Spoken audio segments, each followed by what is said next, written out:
സണ്ണി കപ്പിക്കാടിലേക്ക്. രാഹുൽ ഈശ്വർ പറഞ്ഞതുപോലെ വിവിധ സമുദായ സംഘടനകളുമായി ചർച്ച ചെയ്ത് ഒരു സമവായത്തിലൂടെ ഒരു തീരുമാനം എടുക്കുന്നതായിരിക്കുമോ സണ്ണി കപ്പിക്കാട് നല്ലത്?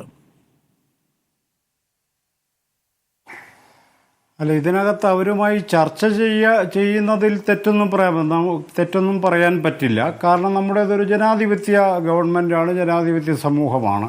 കൺസേൺഡ് ആയിട്ടുള്ള ഗ്രൂപ്പുകളുമായി ചർച്ച ചെയ്യുന്ന തകരാറില്ല. പക്ഷേ അവർ പറയുന്ന ആർഗ്യുമെൻ്റ് എത്രമേൽ ലോജിക്കലാണ്, മാനവികതയ്ക്ക് ഗുണപ്രദമാണ് എന്ന് പരിശോധിക്കാനുള്ള ഉത്തരവാദിത്വം സമൂഹത്തിനുണ്ട്. അത് ഈ ഏതെങ്കിലും തരത്തിലുള്ള വെളിവുകേട് മാത്രം പറയുന്നവരുടെ അഭിപ്രായം കേട്ട് അതങ്ങനെ നിന്നോട്ടെ എന്ന് നമുക്ക് തീരുമാനിക്കാൻ പറ്റില്ല എന്ന് ചുരുക്കം.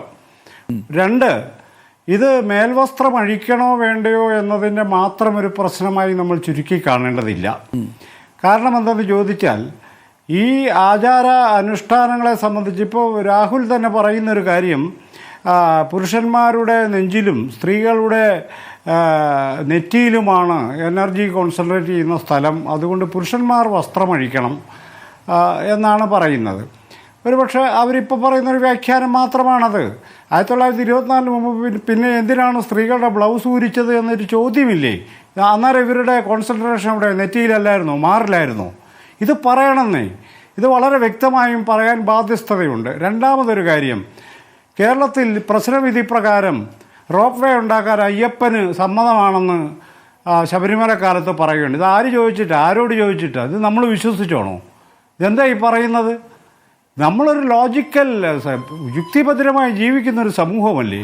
അപ്പോൾ അവിടെ കൂടി ബാധകമാക്കണം, അതല്ലാതെ വെറുതെ എന്തെങ്കിലും പറഞ്ഞാൽ പോരാ. മൂന്നാമതൊരു സംഗതി, ഈ പറയുന്ന സനാതനധർമ്മം എന്നിവർ പറയും അതൊരു തത്വചിന്തയാണെന്ന് രാഹുൽ പറയും. അതൊന്ന് വിശദീകരിച്ചാൽ കൊള്ളാം, എന്താണ് ആ തത്വചിന്ത എന്ന്.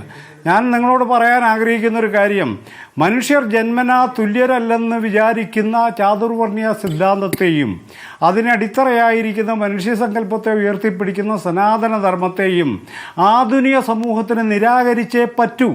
ഇത് ഏതെങ്കിലും മതത്തോടുള്ള വിരോധത്തിൻ്റെ പ്രശ്നമല്ലത്.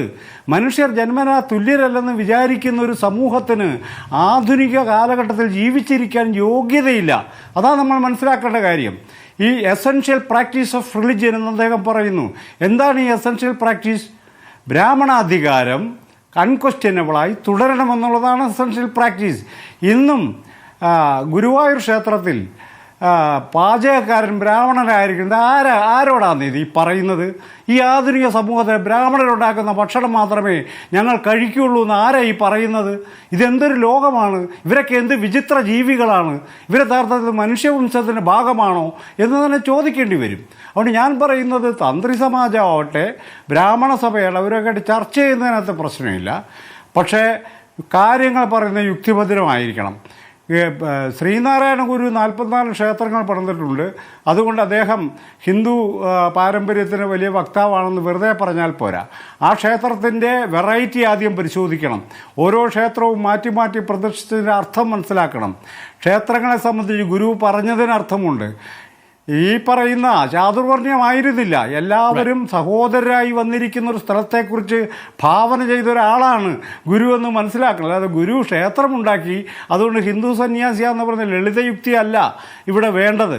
മാത്രവുമല്ല, ഒരു കാര്യം കൂടി പറയട്ടെ, ഈ പറയുന്ന ചാതുർവർണ്ണയ സിദ്ധാന്തത്തിൽ അധിഷ്ഠിതമായ ഒരു രാജ്യമായിരുന്നല്ലോ നമ്മുടെ രാമൻ്റെ രാജ്യം, രാമൻ ഭരിച്ചിരുന്ന രാജ്യം.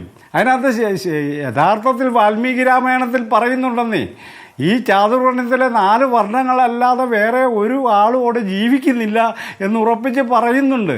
മാത്രവുമല്ല, ശംഭുകനോട് ചോദിക്കുന്നൊരു ചോദ്യം, നിങ്ങൾ തപസ്സിരിക്കുന്നു, നിങ്ങൾ ഏത് യോനിയിലാണ് ജനിച്ചെന്നാണ് ചോദിക്കുന്നത്. ഞാൻ ശൂദ്രയോനി എന്ന് പറയുമ്പോഴേ തലയർക്കുക. പക്ഷെ ഗുരു എന്താ പറഞ്ഞത്? ഒരു യോനി, ഒരു ആകാരം എന്നാ പറഞ്ഞത്, ഒരു ഭേദമൊന്നുമില്ലതിൽ എന്നല്ലേ പറഞ്ഞത്.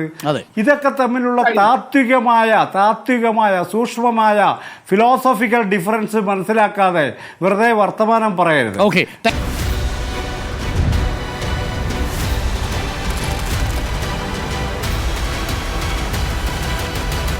Debate with Dr. Arun Kumar.